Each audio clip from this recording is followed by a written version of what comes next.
Now at 8 o'clock, piles of garbage outside a Northeast Portland hospital and a plan to close its doors. We're going to cover the local concern that shutting this hospital down could leave a big gap in critical health care. Plus, we are talking about a future in which Black children are invested in ways that no one ever has through public infrastructure. A major step forward for a Portland Public Schools project focusing on Black students' success. Why some community members say it's a promise long overdue. Take a look at this video. A driverless Waymo car going through an active crime scene in downtown Los Angeles. This scene raising some new questions about the safety of driverless cars. The 8 o'clock hour of Sunrise starts right now.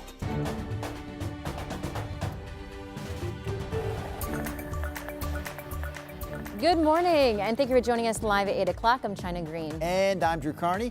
Chris McGinnis and Rod Hill helping us drive this Sunrise vehicle.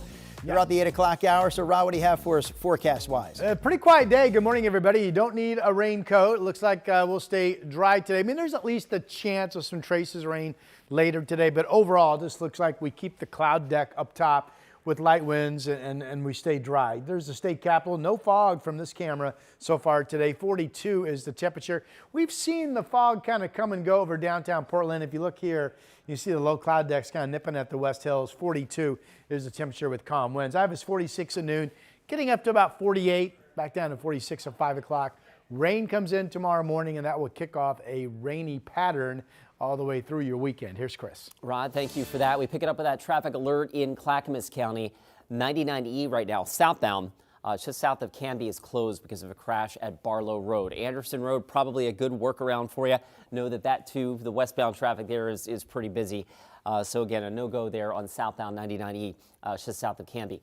Back to our freeway drive, got a disabled vehicle there on I-84 westbound. That's approaching the 205 split, so traffic getting over a little bit around that. Nothing jumps off the page as unusually slow this morning. We've got our normal slow spots. The Sunset right now is about a 30-minute ride from Hillsborough. 35 minutes gets you in from Wilsonville, and on the other side of town, still slow crossing the Columbia. I-5 right now is a 23-minute clip to get you in from Main Street. China? Thank you, Chris. Gresham residents want the city to declare a state of emergency because of ICE activity in East Multnomah County. People had a chance to address Gresham City Council last night regarding some of those concerns. Sunrise reporter Corey Johnson joins us live in Gresham with more on this. Good morning, Corey. Good morning, Drew. China community members are calling the current situation here in Gresham a crisis. They say families and businesses are being torn apart and children are afraid to go to school. Now, Gresham City Council members listened as community members urged the city to declare a state of emergency on Tuesday.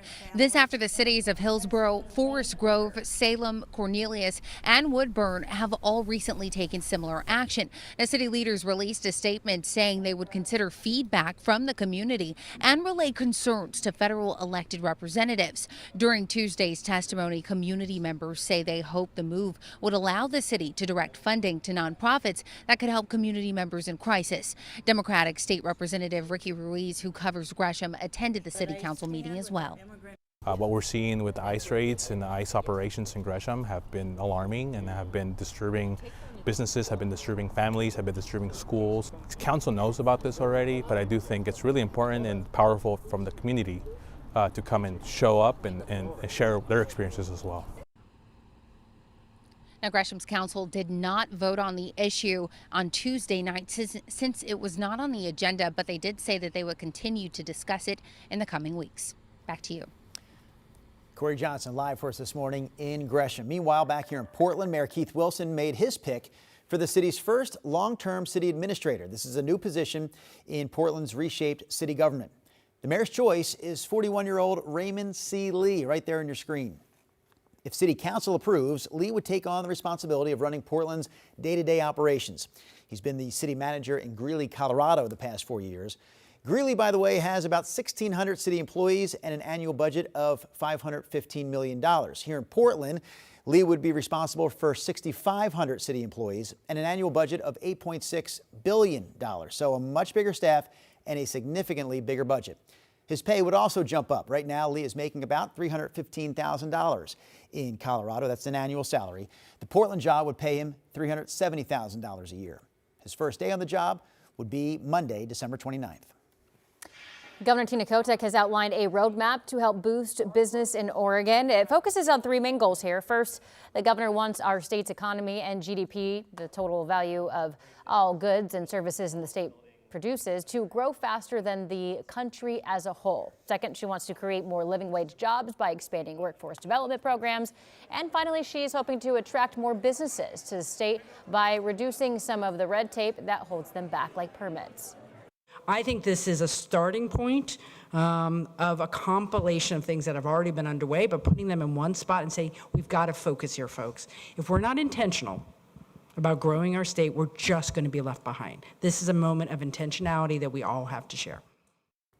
Republican Senator Christine Drazan, who is running for governor, criticized the idea, saying in part that Governor Kotek should have been trying to boost prosperity all along. When asked, the governor didn't give a timeline for her ideas, but says she plans to introduce new legislation next year. A specialty hospital in Northeast Portland is getting ready to shut down. Some local healthcare workers say this is a troubling sign for the city. So on top of the closure, we've also covered complaints from neighbors who say trash has been piling up inside the hospital's gates. KGW's Libby Dowsett joins us live outside Vibra Specialty Hospital with more on this. Libby, good morning. In China, we have an update to tell you about. Just minutes ago, a city inspector arrived here on scene to address the garbage situation. He's gone inside to try to find out who's in charge. He said he was shocked to see how many bags are behind the building. Now, we also heard from the CEO, who says come February 1st, more than 300 workers at this critical care hospital will be out of a job. If you haven't heard of it, Vibra Specialty Hospital of Portland takes both critical care patients and chronically ill patients who may need extended care. That step between traditional hospitals and rehab centers. Now, these layoffs include nurses, nursing assistants, therapists, pharmacists. The CEO of Vibra telling us this decision to close the hospital reflects the ongoing financial challenges that have made it unsustainable to continue operations at this location. And some neighbors we spoke with say the hospital will be missed. This hospital is just for long-term acute care. I hope they can find a way to keep it open, because if they close it, the building will be sitting there empty. And we heard complaints from other neighbors about these piles of trash.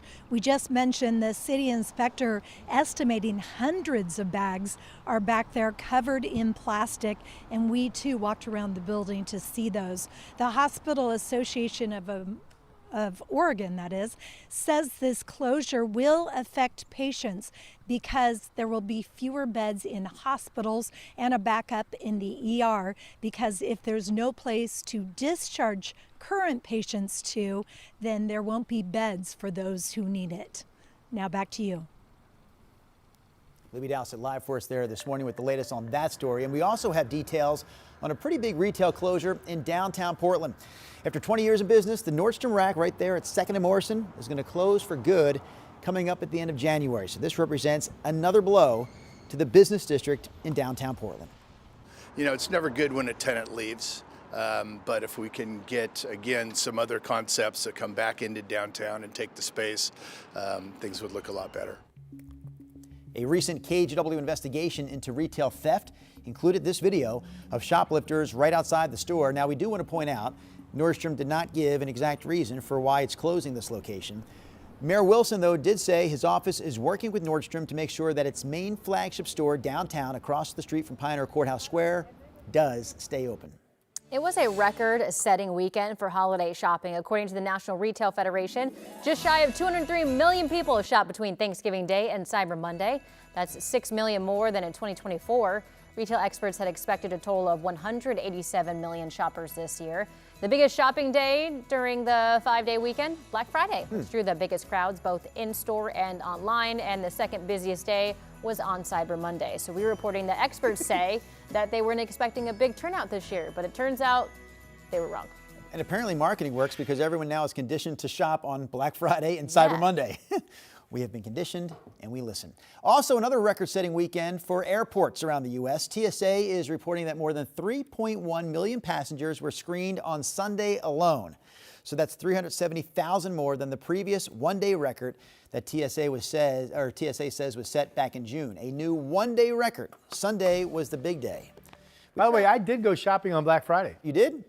My daughter went. She bought a coat, but I'm told that I actually am paying her back for the coat. So wait a minute. So technically, I went shopping. No.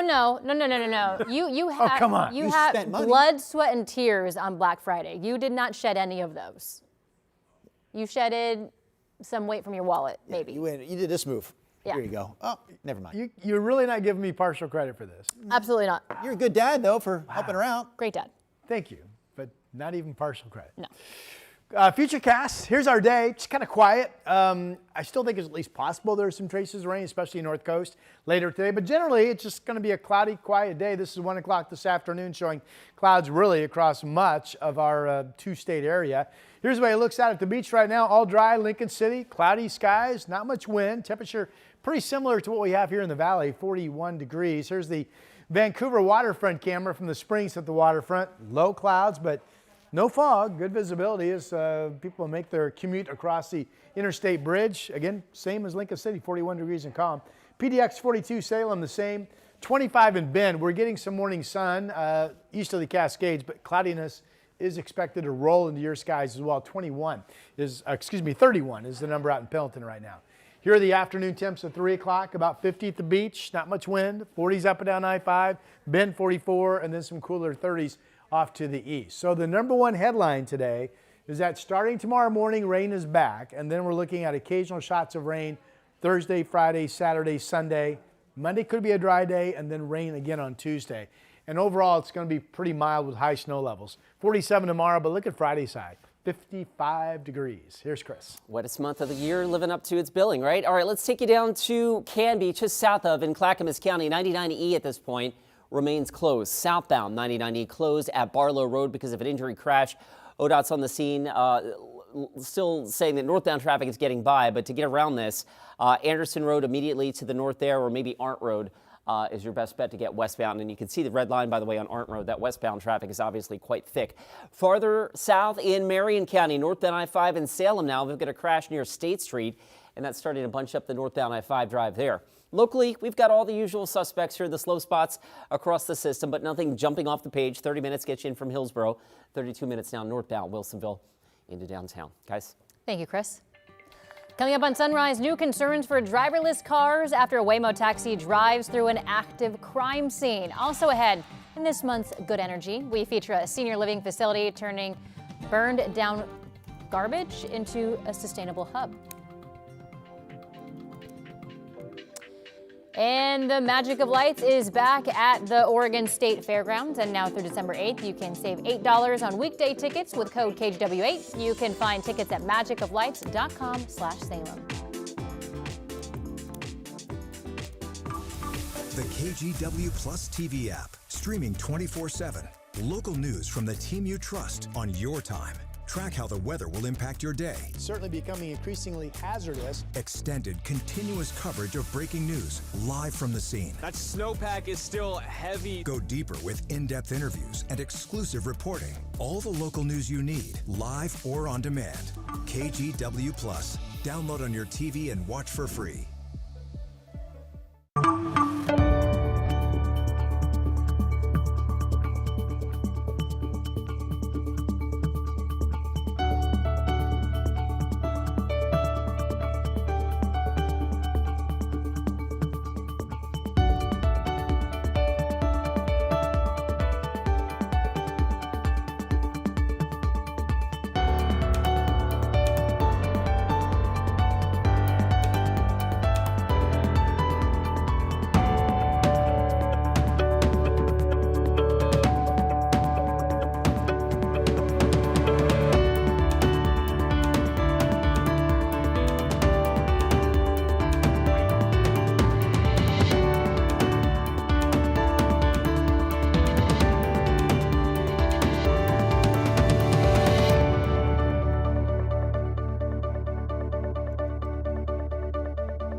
weather impact alert days, stay informed, prepared, and connected with KGW and KGW Plus. Coverage that alerts you to what's coming and how it will impact you. Watch extended weather coverage on KGW Plus. The KGW Plus TV app, streaming 24/7. Local news from the team you trust. Track how the weather will impact your day. Breaking news, live from the scene. All the local news you need. KGW Plus. Download on your TV and watch for free. Washington's Attorney General is warning people about a scam going around Seattle that's costing victims thousands of dollars. So the AG's office says it involves an unregistered charity called the Youth Upliftment Society. Reports claim that solicitors are well-dressed young men trying to sell music CDs in exchange for donations. Victims agreed to give modest donations using tap to pay, but then they noticed thousands of dollars missing from their bank accounts. We've seen people who thought they were donating $20 to a charity, and turns out their bank statements were withdrawn for almost $5,000 and not for a charity. And so it's really important that people stay very mindful of these sorts of tactics. The AG's office advises to avoid using tap to pay to make donations. If it's the only option, review the transaction details first.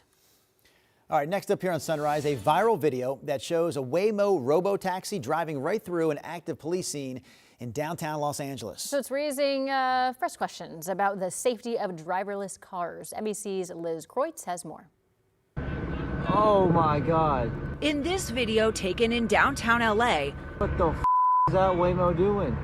you can see a line of police cars blocking the road and a man lying on the ground. Enter this Waymo driverless taxi, which while servicing riders proceeds to take a left turn, driving right past the active police stop and officers who moments later are seen walking towards the subject with weapons drawn.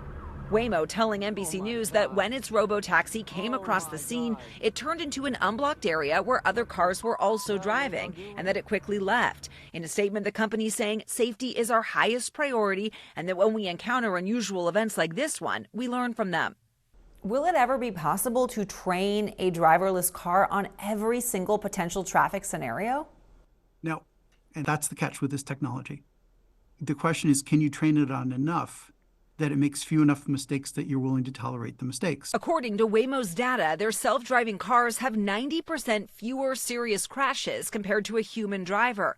But their vehicles are still facing challenges. Earlier this year, a passenger got stuck in a Waymo after the car repeatedly circled around a parking lot at the Phoenix airport. This car is just going in circles. And a federal investigation is now underway into Waymo's repeatedly passing stopped school buses with lights flashing.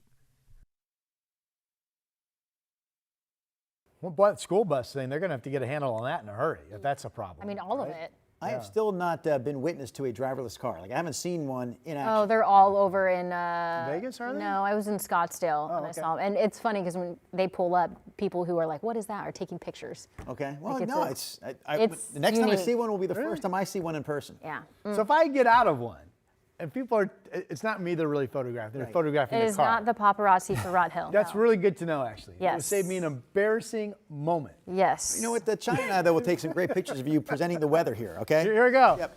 I'm doing the weather. No, give us your good side. Click, Your click, good side. My good side. This is my good side. No, right I said your good here. side. My good side. No? No, I said your Oh, good side. we haven't got time to find my good side. You know that. That was a trick question. All right, here's the current temperature map. Quick update, because we've been tracking this. It's a lonely 1 degree temperature up in Fargo, by the way. But generally, temps are starting to moderate in some areas, but still obviously chilly. 27 in Chicago this morning. What I really wanted to update you on, yesterday's rain in the Carolinas and Virginia and snow up in New England, all of that is pushed out. So the only active weather in the country we're keeping an eye on today, if you are jumping on a plane and traveling, is the snow in the Rockies and moving into eastern Colorado. Denver, the city, expecting snow anywhere from 2 to 6 inches of accumulation. And the Rockies, Summit County in Colorado, they could be looking at a foot, according to the Weather Service discussions. That's good news for them. We have clouds spilling down. There's an upper level high right here, and then the clouds kind of rotate around the outer periphery of that high, and they're spilling in, and the clouds will continue to march across. Well, now clouding up in central Oregon, and they'll continue to push off to the east. You can see some radar detection of water droplets in a cloud base. We expect to generally stay dry today, with the wave of rain coming in tomorrow morning. So here's Futurecast. This is 9 o'clock tomorrow morning. Rain out in the Pendleton. if this is exactly right, the first wave of rain will be Portland northward up into Seattle. And then during the day, the rain starts to fill in a little bit farther to the south. Not going to be steady rain over the next several days, but each day will have some decent periods of rainy weather. Here's overnight, Thursday night. Here's Friday morning into the afternoon at 5 p.m. See some heavier rain down south with that system. Between what starts tomorrow with occasional rains through Sunday, this shows 1 to 2 inches of rain potentially at the beach and about an inch of rain to about the same up through Kelso, Longview, but less down through the south to mid-valley. Eugene, it shows at 57 100ths and some measurable precip out east as well. Reminder that snow levels, at least the next 2 days, Thursday and Friday, will be high. So that will be all rain over Cascade Passes. 48 today, cloudy, dry. 47 tomorrow. The rainy pattern kicks off through the weekend. Monday right now looks dry. Tuesday looks wet. And here is Chris McGinnis. Rod, thanks for that. We pick it up with that traffic alert down in Clackamas County. A good update here, I think. 99 East southbound. We had a full closure southbound a little while ago. ODOT now telling us they're letting one southbound lane by the scene of this crash near South Barlow Road. Obviously, there will be some residual delays. Elsewhere on the freeway system, of course, we've got all the usual slow spots. I-5 from Wilsonville, about 34 minutes. Highway 26 in from Hillsborough, just shy of 30. The I-5 drive over the Interstate Bridge is still slow and steady as well. 25 minutes to get you in from Main Street. And speaking of bridges, Oregon City to West Lynn, the Arch Bridge, westbound. Those westbound lane closures continue today from 9 to 2. Each day, ODOT will be doing that through December 10th as they do some ADA ramp improvement over on the West Lynn side of the bridge. So, of course, the Abernathy Bridge, I-205, is your traffic solution. We'll be right back. KGW Plus TV app, streaming 24/7. Local news from the team you trust. Track how the weather will impact your day. Breaking news live from the scene. All the local news you need. KGW Plus. Download on your TV and watch for free. On Weather Impact Alert Days, stay informed, prepared, and connected with KGW and KGW Plus. Coverage that alerts you to what's coming and how it will impact you. Watch extended weather coverage on KGW Plus.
We have now issued a weather impact alert. We could expect conditions in some parts of our area to change drastically pretty soon, right? And very quickly, yes.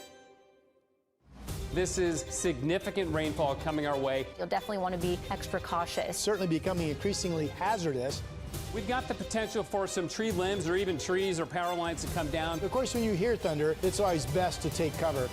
On Weather Impact Alert Days, stream extended coverage on KGW Plus. I ask you out loud. Oh, no. Can you feel it? Can you feel it? Feel what? The energy. Today is a KGW Good Energy Day. Oh, yes. Yes, I see where this is going. Yes. Today is a KGW Good Energy Day. This is a day where we showcase the people, the businesses, the communities that are doing good things for our... I felt your energy so much my mic came off. Just came off. You know, this is live right now, right? This is live, in case you didn't know at home. There's no faking this. For this morning's Good Energy Report, Chris McGinnis takes us to a unique senior living facility in Southeast Portland. At Portland's Rose Villa Senior Living, a burned-down garage has turned into an opportunity and the launch of a long-term resilience plan.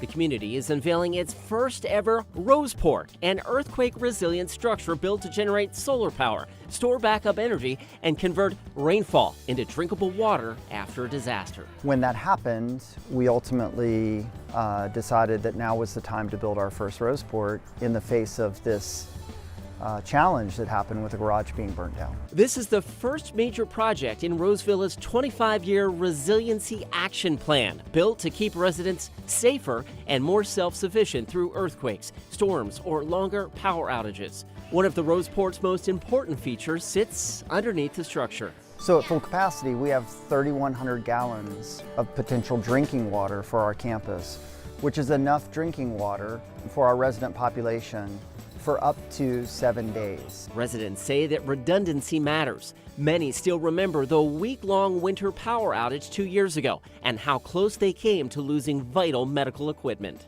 If we hadn't had that, and without the Roseport, it would have been a lot more difficult, especially for seniors who need things like CPAP machines.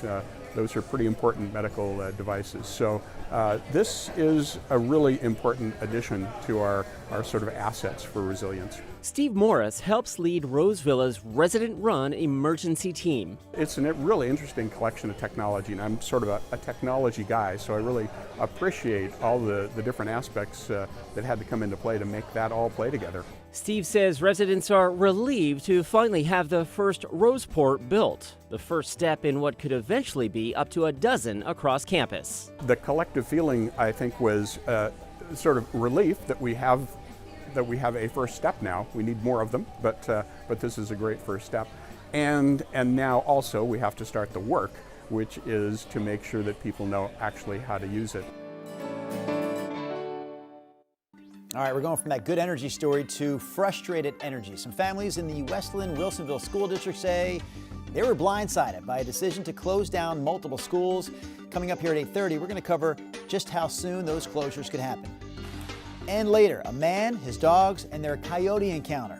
We'll let you know how this played out and where it happened, also in our next half hour.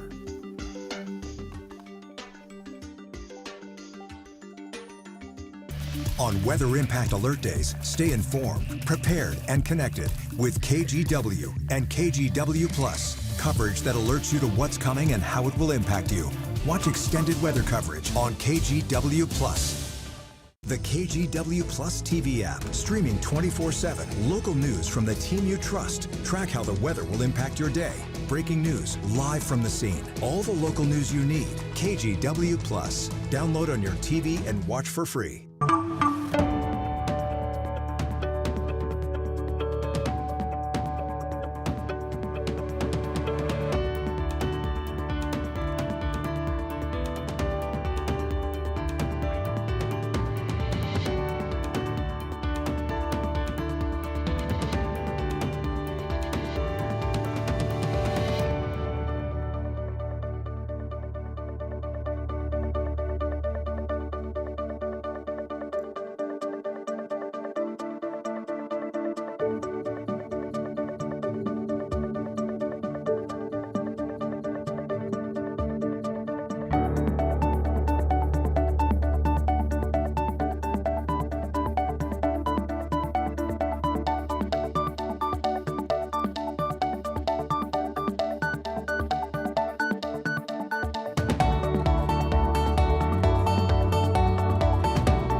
Issued a weather impact alert. We could expect conditions in some parts of our area to change drastically pretty soon, right? And very quickly, yes.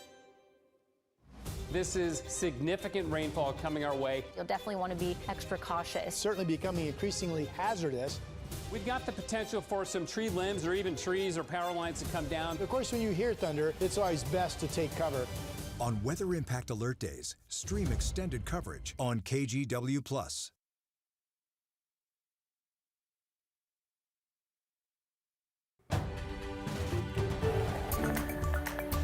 Good morning, I'm China Green. A high school student in Salem was arrested after he allegedly brought a gun to school. In a letter sent to parents, Sprague High School says that the gun was found in the student's backpack during a standard weapons screening yesterday morning. School staff confiscated the firearm and contacted police. The school says it's the first gun taken from a student since implemented the detection systems. Headed over to Rod Hill for a look at weather. Well, and let's stick with the Mid-Valley. Here's our live camera down in Salem, and you can see good visibility, but the cloud deck is low. We are dry, no fog on the grass either. And of course, the temperature well above freezing at 42. No frost here on the grass either. That's the cloudiness down in Oregon City, the camera at the end of the Oregon Trail Interpretive Center. It looks like we, for the most part, just stay cloudy today with light winds. 46 degrees at noon. I don't think you need a raincoat or anything. We'll be up to about 48 or so for a high temperature. Now, tomorrow morning, the first wave of rain returns, and Thursday will kick off a rainy pattern with each day seeing some occasional rainfall through Sunday, perhaps a dry Monday, and then rain returns on Tuesday.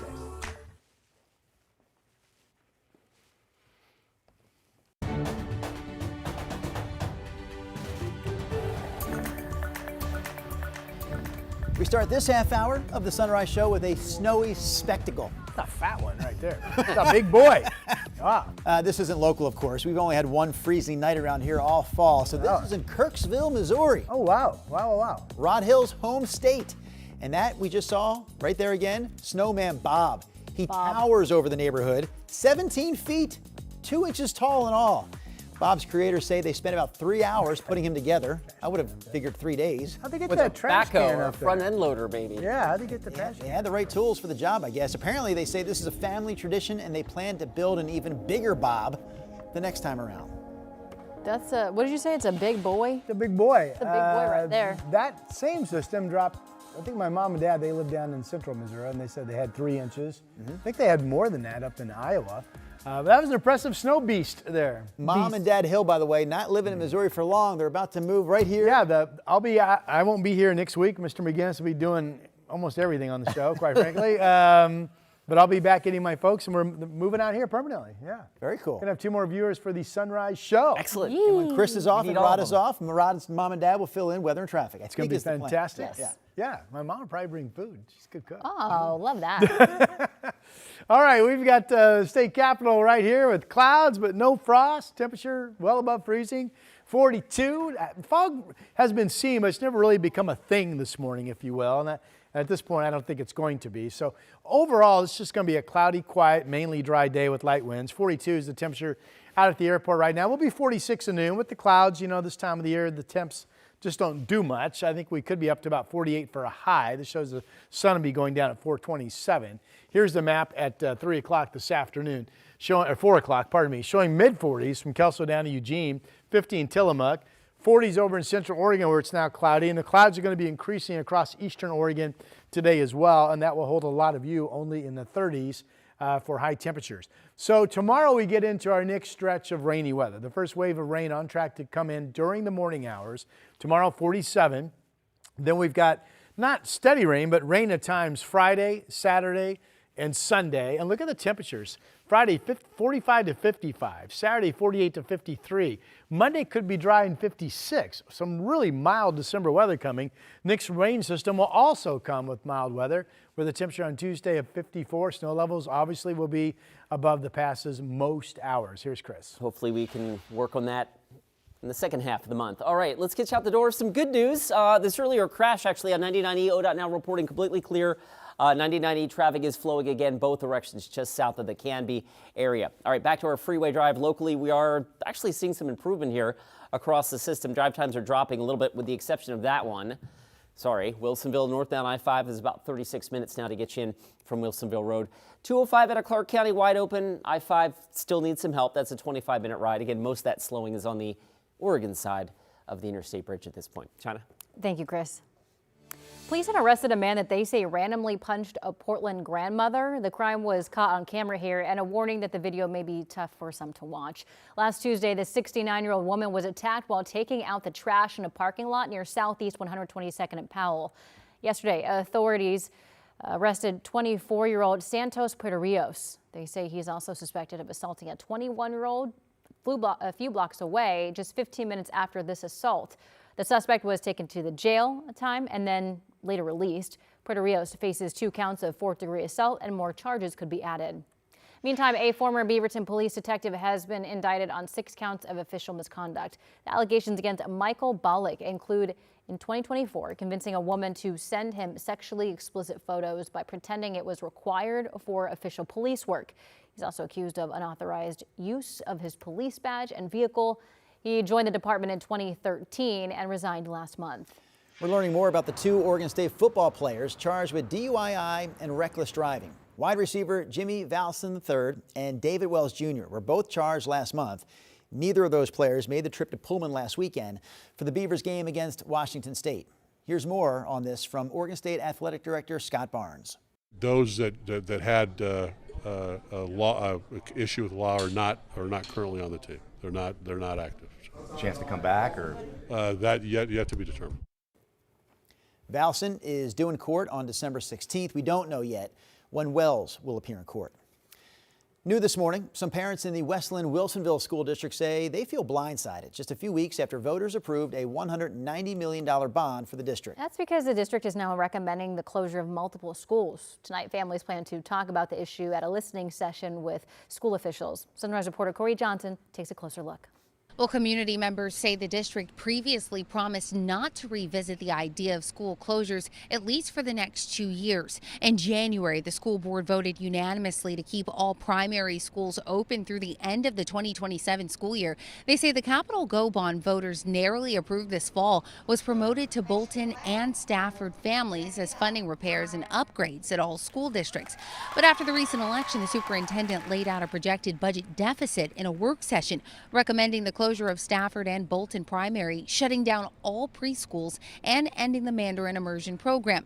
The parents say they weren't given these details before the vote, and tonight will be the first chance for parents to publicly respond before a board vote on December 8th. The parents also point out to move forward with the closures, the board would have to rescind its January vote to keep Westland-Wilsonville primary schools open for the next 2 years. Tonight, parents will have a chance to speak with the board at 6 p.m. at Meridian Creek Middle School. Back to you. Meantime, Portland Public School Board has approved the purchase of One North property in Albina neighborhood. It will house the Center for Black Student Excellence, a project that's been delayed since voters approved it in 2020. The center is intended to provide support and tutoring for underserved students while honoring Black students' histories.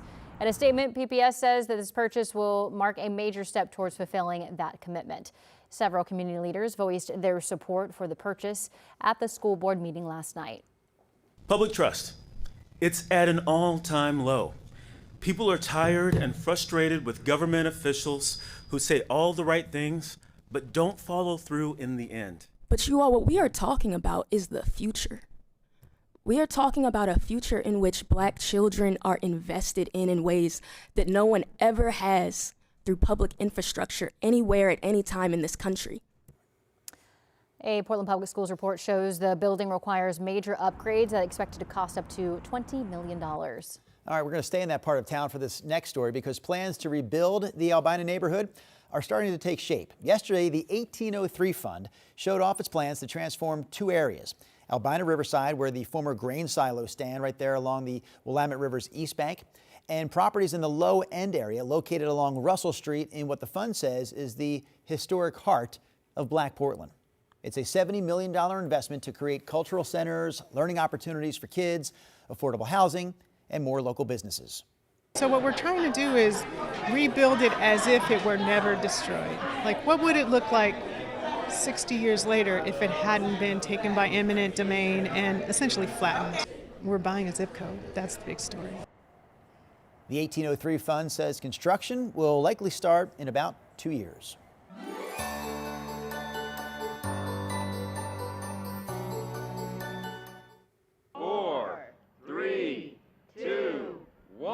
There you go.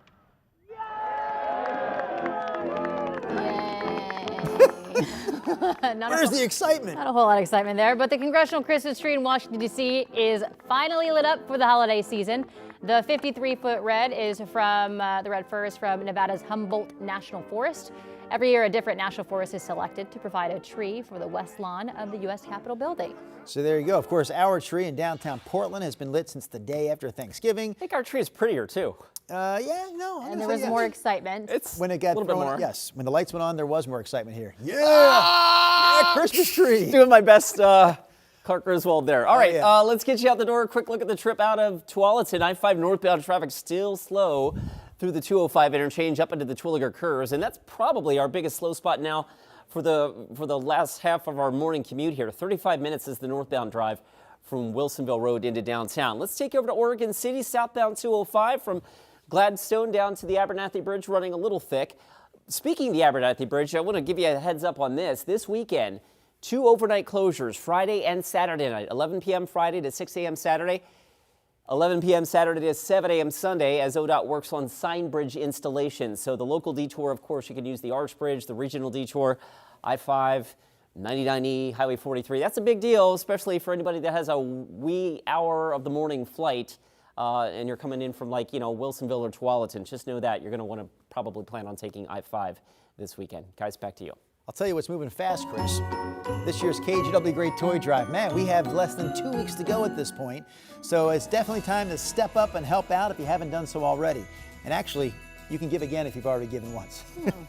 One of the easiest ways to help out, go online. Go to kgw.com/toy, click that donate cash button, and we will do the toy shopping for you.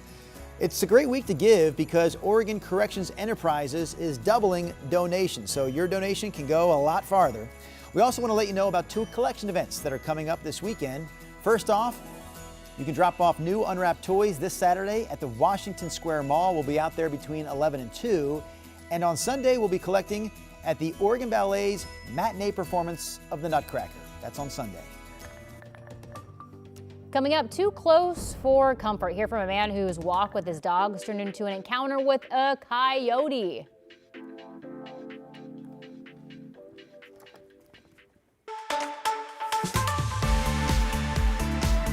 Hey, our team is in overdrive right now, finding you the best holiday gifts and things you can buy for yourself, and trying it before you spend the money and buy it. We have a trio of amazing products for you today. I want to get right into it.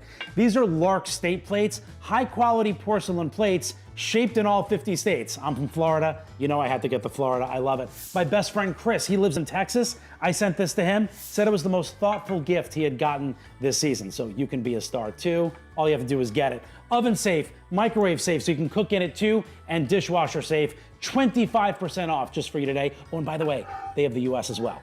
All right, come over here. In Booze Cocktail Infusion Kits. It's a bartender in a bag. My wife and I were just entertaining the other day. We were a huge hit. All you do, and you can see all the different drinks you can make, you take the pouch out, you put it into a mason jar. It's got freeze-dried fruits, vegetables, and herbs. Pour your favorite alcohol over it, or make it a mocktail and put lemonade on it too. 25% off In Booze just for you today. And finally, the devil's in the details when you are entertaining. You want the bathrooms to smell good too. This is Oopsie Poopsie, the toilet spray with amazing scents. This is their normal scents, and they also have this special holiday 4-pack with jingle smells and Pine Haven and Winter Flush. 29% off Oopsie Poopsie today. Just scan the QR code on your screen or go to shoptvdeals.com. Happy holidays. The KGW Plus TV app, streaming 24/7. Local news from the team you trust on your time. Track how the weather will impact your day. It's certainly becoming increasingly hazardous. Extended, continuous coverage of breaking news, live from the scene. That snowpack is still heavy. Go deeper with in-depth interviews and exclusive reporting. All the local news you need, live or on demand. KGW Plus. Download on your TV and watch for free.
We have now issued a weather impact alert. We could expect conditions in some parts of our area to change drastically pretty soon, right? And very quickly, yeah.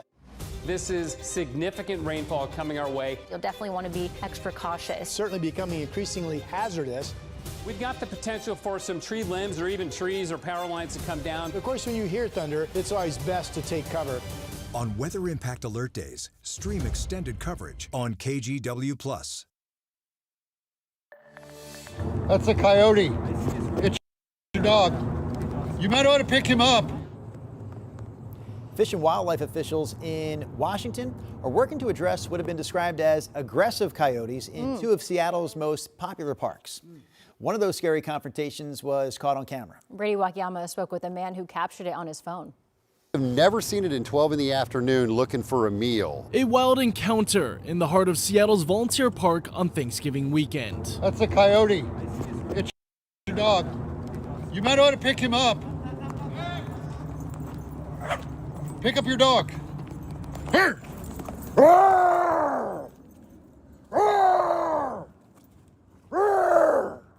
Jason Williams was the man behind the camera. He was walking his dog near two others when he spotted this coyote lurking. And he's coming straight here to get to the dogs. He was very focused. He knew what he was after. And Williams knew what he had to do. Pick up your dog.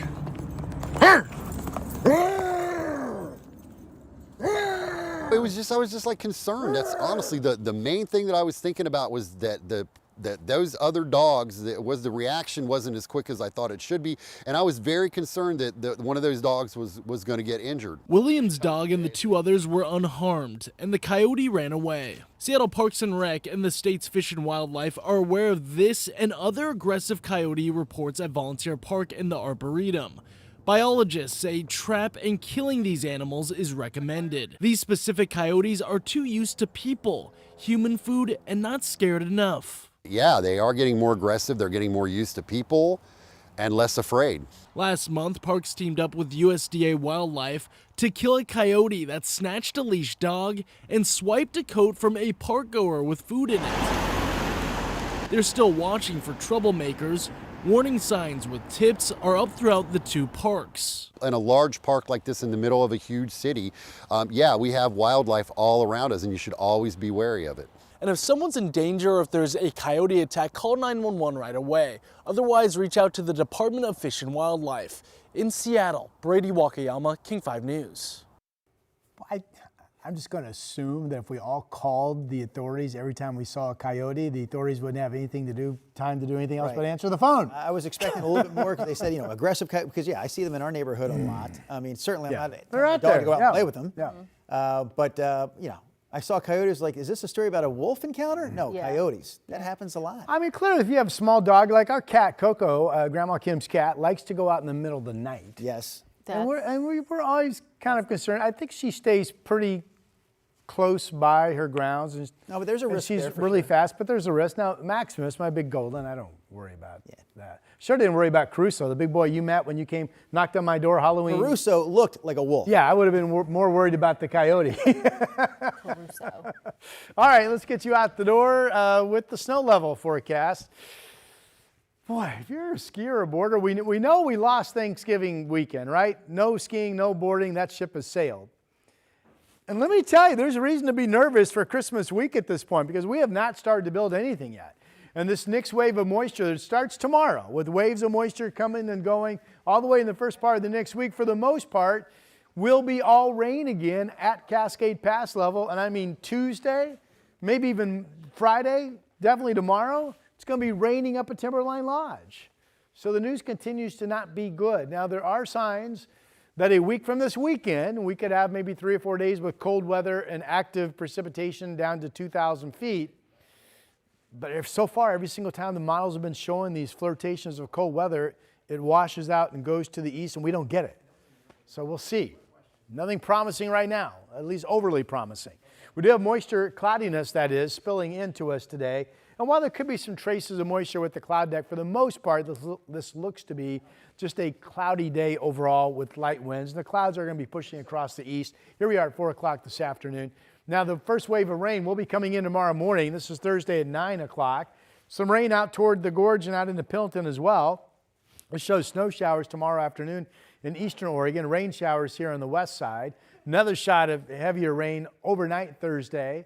Front comes in, showers to areas of heavier rain during the day Friday. This shows it especially down to the south toward Eugene and Medford. And then we have just this occasional shot of rain coming in at times, again on Saturday, again on Sunday. So between what starts tomorrow morning and then if you add up all the raindrops through Sunday, you come up with over an inch of rain at the coast, about an inch in Portland.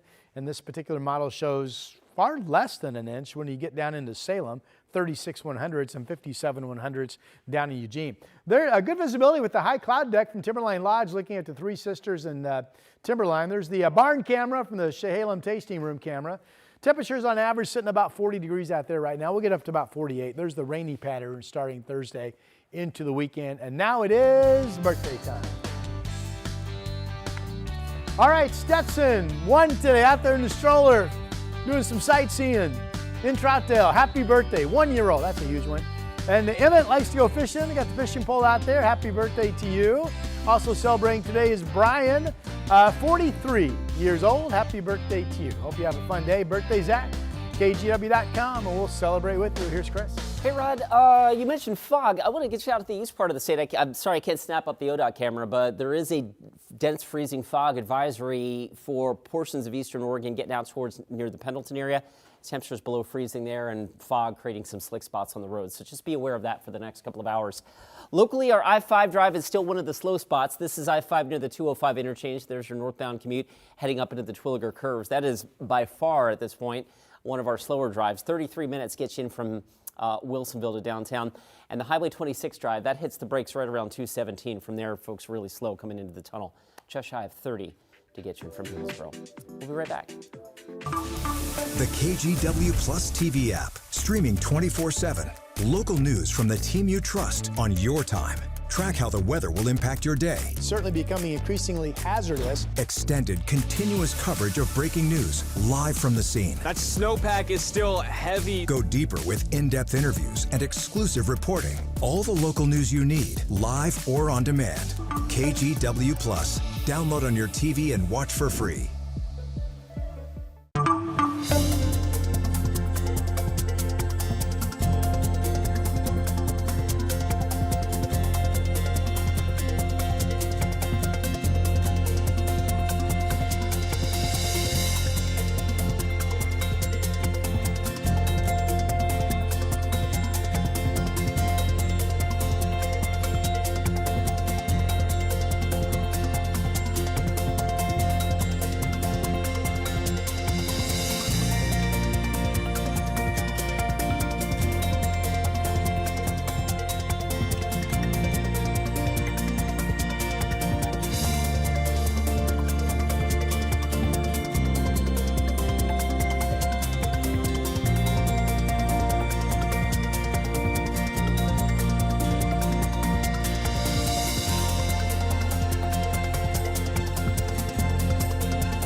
The KGW Plus TV app, streaming 24/7. Local news from the team you trust. Track how the weather will impact your day. Breaking news live from the scene. All the local news you need. KGW Plus. Download on your TV and watch for free. On Weather Impact Alert Days, stay informed, prepared, and connected with KGW and KGW Plus. Coverage that alerts you to what's coming and how it will impact you. Watch extended weather coverage on KGW Plus. In our top stories this morning, a high school student in Salem was arrested after he allegedly brought a gun to school. In a letter sent to parents, Sprague High School says that the gun was found in the student's backpack during a standard weapons screening yesterday morning. School staff confiscated the firearm and contacted police. The school says it's the first gun taken from a student since it implemented the detection system. And a former Beaverton police detective has been indicted on 6 counts of official misconduct. The allegations against Michael Bollick included in 2024 convincing a woman to send him sexually explicit photos by pretending it was required for official police work. He's also accused of unauthorized use of his police badge and vehicle. He joined the department in 2013 and resigned last month. And after 20 years in business, Nordstrom Rack will be closing its store on 2nd and Morrison at the end of January. Nordstrom has not given a reason for the closure. Portland Mayor Keith Wilson says his office is working with Nordstrom to make sure its main flagship store next to Pioneer Courthouse Square stays open. 7-day forecast. We don't really expect moisture today, just cloud cover, about 48 degrees. Winds are light, kind of typical seasonal weather, really. And then the first wave of rain comes in tomorrow morning, and then after that, it's basically rain at times each day through Sunday. Then another system comes in on Tuesday. All right, the drive right now, if you're hitting the roads, it's dry, so that's good. You've got lots of time to enjoy that dry pavement on I-5 northbound from 205 to 217 specifically. That's one of our slowest commutes remaining. The inbound Sunset also a little thick. 22 minutes gets you in from Hillsborough, 32 minutes get you in from Wilsonville Road north to the Markham Bridge. All right, we saved my favorite story this morning for last here on the Sunrise Show. The trash panda is living up to its name by getting trashed. Sometimes raccoons are referred to as trash pandas. So take a look at this. Really? Officers were called to this liquor store in Virginia after it looked like someone broke in and trashed the place. They left broken bottles all over the floor. You see that? But it turns out the culprit was that raccoon we saw a moment ago, who became a very intoxicated raccoon, and he was found passed out on the bathroom floor. He was taken to an animal shelter. He was checked for injuries. He was given some time to sober up. There he is again, passed out on the bathroom floor. I find that very hard to believe that an animal would actually drink stuff right off the shelf like that. Are you questioning the police in Virginia, Chris McGinnis? I'm just saying. Well, like I said, he was taken to an animal shelter. They said he was given time to sober up, and then after that, he was released back into the wild. I feel like the wild was really the liquor store, though. I mean, if it was Fireball, I totally get why he would look like that. Cinnamon. Or Jaeger. Makes sense, checks out. Wasn't just found in the bathroom, right next to where you would expect to be found in the bathroom. By the toilet. Located. Okay, I told you, it was a pretty good story. And our final story of the morning here on the Sunrise Show for Wednesday. We're back with another Sunrise Show tomorrow morning. Tomorrow's Thursday, right? Yeah. All right, we're looking forward to it. We'll see you then.